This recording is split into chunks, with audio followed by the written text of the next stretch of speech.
ತ್ರಿವೇಣಿ, ನನ್ಗೆ ಯಾರೋ ನೆನ್ನೆ ಒಂದು ಕ್ಲೈಂಟ್ ಕಾಲ್ ಮಾಡಿದ್ರು ತ್ರಿವೇಣಿ. ಏನು ಹೇಳ್ತಾರೆ ಗೊತ್ತಾ, ಏನೋ ಅವ್ರದ್ದೇನೋ ಸೀಮಂತ ಇದೆಯಂತೆ, 3000 ಮೇಕಪ್ ಮಾಡ್ಕೊಡ್ಬೇಕಂತೆ. ಟೈಮಿಂಗ್ಸ್ ಬಂದು 7 o'clock ಅಂತೆ. ನೋಡಿ ಮ್ಯಾಮ್, ಅಷ್ಟು ಬೇಗ ಎದ್ದು ಹೋಗ್ತಿದೀವಿ ಅಂದಮೇಲೆ ನಾವು ನಮಗೆ ಅಟ್ಲೀಸ್ಟ್ ಅವರು ಸ್ವಲ್ಪನಾದ್ರೂ ಕನ್ವಿನ್ಸ್ ಆಗ್ಬೇಕಲ್ವಾ. ನಾವು ಇಷ್ಟಕ್ಕೊಂದು ಕಾಸ್ಟ್ಲಿ ಪ್ರಾಡಕ್ಟ್ಸ್ ಎಲ್ಲ ಯೂಸ್ ಮಾಡ್ತಿದೀವಿ ಅಂದಮೇಲೆ ಅವ್ರಿಗೆ ಹಂಗೆ ಕೇಳಕ್ಕಾದ್ರೂ ಹೆಂಗ್ ಮನ್ಸು ಬರುತ್ತೆ ಹೇಳಿ. ಯಾಕಂದ್ರೆ ಇದನ್ನ ಯಾರು ಡೌನ್ ಮಾಡ್ತಾ ಇರೋದು ಅಂತ ನಿಮ್ಗೆ ಏನಾದ್ರು ಐಡಿಯಾ ಇದೆಯಾ ಮ್ಯಾಮ್? ಆಕ್ಚುಲಿ ಹೇಳ್ಬೇಕಂದ್ರೆ ಇವಾಗ ಅರ್ನರ್ಸ್ ಮ್ಯಾಮ್ ಕಲ್ತ್ಬಿಟ್ಟು ಹೋಗಿರ್ತಾರಲ್ಲ, ಅವರೇ ಮ್ಯಾಮ್ ಡೌನ್ ಮಾಡ್ತಿರೋದು. ಯಾಕಂದ್ರೆ ಅವರಿಗೆ ಪ್ರೊಫೆಷನಲ್ ಬೇಕು ಅವರಿಗೆಲ್ಲ, ಅಂದ್ರೆ ಪ್ರಮೋಷನ್ ಆಗೋದ್ ಬೇಕು ಅವ್ರಿಗೆಲ್ಲ. ಹಂಗಾಗ್ಬಿಟ್ಟು ನಾವು 500ಗೂ ಅವರು ಮೇಕಪ್ ಮಾಡ್ಕೊಡೋ ರೀತಿಯಲ್ಲಿ ಬೆಳೆದಿದ್ದಾರೆ ಮ್ಯಾಮ್ ಇವಾಗೆಲ್ಲ ಹೇಳ್ಬೇಕು ಅಂದ್ರೆ. ಅದರಿಂದ ನಮಗೆಲ್ಲ ಪ್ರಾಬ್ಲಮ್ಸ್ ಆಗ್ತಿದೆ ಮ್ಯಾಮ್. ನೀವೇನಾದ್ರೂ ನಿಮ್ಗೆ ಯಾವ್ದಾದ್ರು ಬ್ರೈಡ್ ಸಿಕ್ಕಿದ್ರೆ ಯಾವ ಪ್ರಾಡಕ್ಟ್ ನ ಯೂಸ್ ಮಾಡಿ ಮೇಕಪ್ ಮಾಡ್ತೀರಾ ಮ್ಯಾಮ್? ನಾವೆಲ್ಲ ಹುಡಾ ಬ್ಯೂಟಿ, ನಾರ್ಸ್, ಆಮೇಲೆ ಮ್ಯಾಕ್ ಇದೆಲ್ಲ ಯೂಸ್ ಮಾಡ್ತೀವಿ ಮ್ಯಾಮ್. ಈ ತರ ಪ್ರಾಡಕ್ಟ್ಸ್ ಎಲ್ಲ ನಾವು ಕಾಸ್ಟ್ಲಿದು ಯೂಸ್ ಮಾಡ್ತಿದೀವಿ ಅಂದ್ಮೇಲೆ ಅವ್ರು ನಾವ್ ಎಷ್ಟು ಬಜೆಟ್ ಕೇಳ್ತಿದೀವೋ ಅದಕ್ಕೆ ಅಟ್ಲೀಸ್ಟ್ ಸ್ವಲ್ಪನಾದ್ರೂ ರೆಸ್ಪಾನ್ಸ್ ಮಾಡಿದ್ರೆ ನಮಗೂ ಖುಷಿ ಅನ್ಸುತ್ತೆ. ಅವರು ಪ್ರಾಡಕ್ಟ್ ಯಾವ್ದು ಯೂಸ್ ಮಾಡ್ತಿದೀವಿ ಅಂತಾನೆ ಕೇಳ್ತಿಲ್ಲ ಅಂದ್ಮೇಲೆ ನಾವು ಮೇಕಪ್ ಮಾಡಿ ಆದ್ಮೇಲೆ ಕೂಡ ಅವ್ರು ಒಂದ್ ಮಾತು ಹೇಳ್ತಾರೆ ಮ್ಯಾಮ್, ನಾವು ಲೋ ಬಜೆಟ್ ಇಂದ ಏನಾದ್ರು ಪ್ರಾಡಕ್ಟ್ಸ್ ಏನಾದ್ರು ಹಾಕಿದ್ವಿ ಅಂದ್ರೆ ಅವ್ರು ಹೇಳ್ತಾರೆ ಇಲ್ಲ ನಮ್ದು ಮೇಕಪ್ ಚೆನ್ನಾಗಿ ಬಂದಿಲ್ಲ ಅಂತ. ಅವ್ರ ಮೇಕಪ್ ಏನಕ್ಕೆ ಚೆನ್ನಾಗಿ ಬಂದಿಲ್ಲ ಅಂತ ಅವ್ರು ಅರ್ಥ ಮಾಡ್ಕೊಂತಿರಲ್ಲ.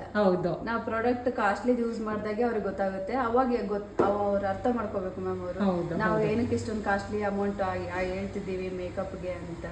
ನನಗೆ ಮೊನ್ನೆ ಒಬ್ರು ಏನ್ ಹೇಳಿದ್ರು ಗೊತ್ತಾ, ಏನಕ್ಕೆ ಇಷ್ಟು ಕಡಿಮೆ ಮೇಕಪ್ ಮಾಡ್ತೀರಾ ಅಂತ ಕೇಳಿದ್ರೆ, ನಮ್ಗೆ ಪೋಸ್ಟ್ ಮಾಡ್ಕೊಳಕ್ಕೆ ಫೋಟೋಸ್ ಬೇಕು ನಮ್ಮ ಇನ್ಸ್ಟಾ ಪೇಜ್ ಅಲ್ಲಿ, ಸೊ ಅದಕ್ಕೋಸ್ಕರ ಇಷ್ಟು ಕಡಿಮೆ ಮಾಡ್ಬೇಕು ಅಂದ್ರೆ ಅವರೊಟ್ಟಿಗೆ ಸೆಲ್ಫ್ ಮೇಕಪ್ ಮಾಡ್ಕೊಂಡ್ಬಿಡ್ಬೋದಲ್ಲ ಮ್ಯಾಮ್. ಸೆಲ್ಫ್ ಮೇಕಪ್ ಅನ್ನೋದಕ್ಕಿಂತ ಒಂದು ಪ್ರೊಫೈಲ್ ಶೂಟ್ ಮಾಡ್ಕೋಬಹುದಲ್ಲ. ಹೌದು ಮ್ಯಾಮ್, ಹೌದು. ಅವ್ರಿಗೆ ಅಷ್ಟಕ್ಕೊಂದು ಇನ್ಸ್ಟಾದಲ್ಲಿ ಪೋಸ್ಟ್ ಮಾಡ್ಬೇಕು ಅಷ್ಟೊಂದು ಆಸೆ ಇದೆ ಅಂದ್ಮೇಲೆ ಅವ್ರಿಗೆ ಬಜೆಟ್ ಕೊಡ್ಬೇಕಲ್ವ ಮ್ಯಾಮ್ ನಮಗೆ ಕರೆಕ್ಟ್ ಆಗಿ.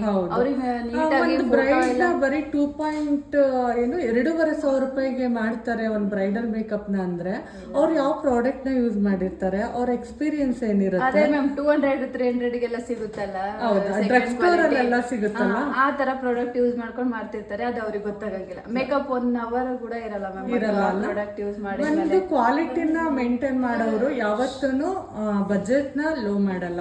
ಇವಾಗ ಏನಿದೆ, ಇವಾಗ ಒಂದು ಏನಪ್ಪಾ ಅಂತ ಹೇಳಿದ್ರೆ ಒಂದು ಡ್ರೆಸ್ ನ ನಾವು ಪರ್ಚೇಸ್ ಮಾಡ್ತೀವಿ, ನಾವು ಹೆಂಗೆ ಸ್ಟೆಪ್ ಬೈ ಸ್ಟೆಪ್ ಮಾಡ್ಕೊಂತ ಹೋಗ್ತೀವಲ್ಲ ಮ್ಯಾಮ್ ಮೇಕಪ್ ನ, ಆತರ ಏನು ಮಾಡಲ್ಲ ಮ್ಯಾಮ್.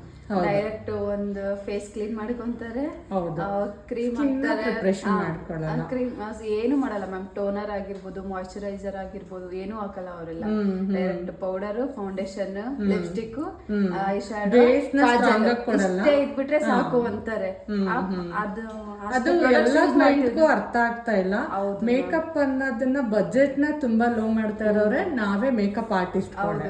ಯಾಕಂದ್ರೆ ಇವಾಗ ಕಲ್ತ್ಕೊಂಡು ಹೋಗಿರ್ತಾರೆ, 25,000 30,000 ಫೀಸ್ ಪೇ ಮಾಡಿರ್ತಾರಲ್ವಾ, ಅದನ್ನ ನಾವು ಅರ್ನ್ ಮಾಡ್ಬೇಕು. 1,000 ರೂಪಾಯಿ ಸಿಕ್ಕಿದ್ರು ಮಾಡೋಣ, 500 ರೂಪಾಯಿ ಸಿಕ್ಕಿದ್ರು ಮಾಡೋಣ ಅಂತ ಮಾಡ್ತಿದ್ದಾರೆ. ಅದೇ ಇದನ್ನ ಇಟ್ಕೊಂಡು ಕ್ಲೈಂಟ್ ಕೇಳ್ತಾ ಇದ್ದಾರೆ.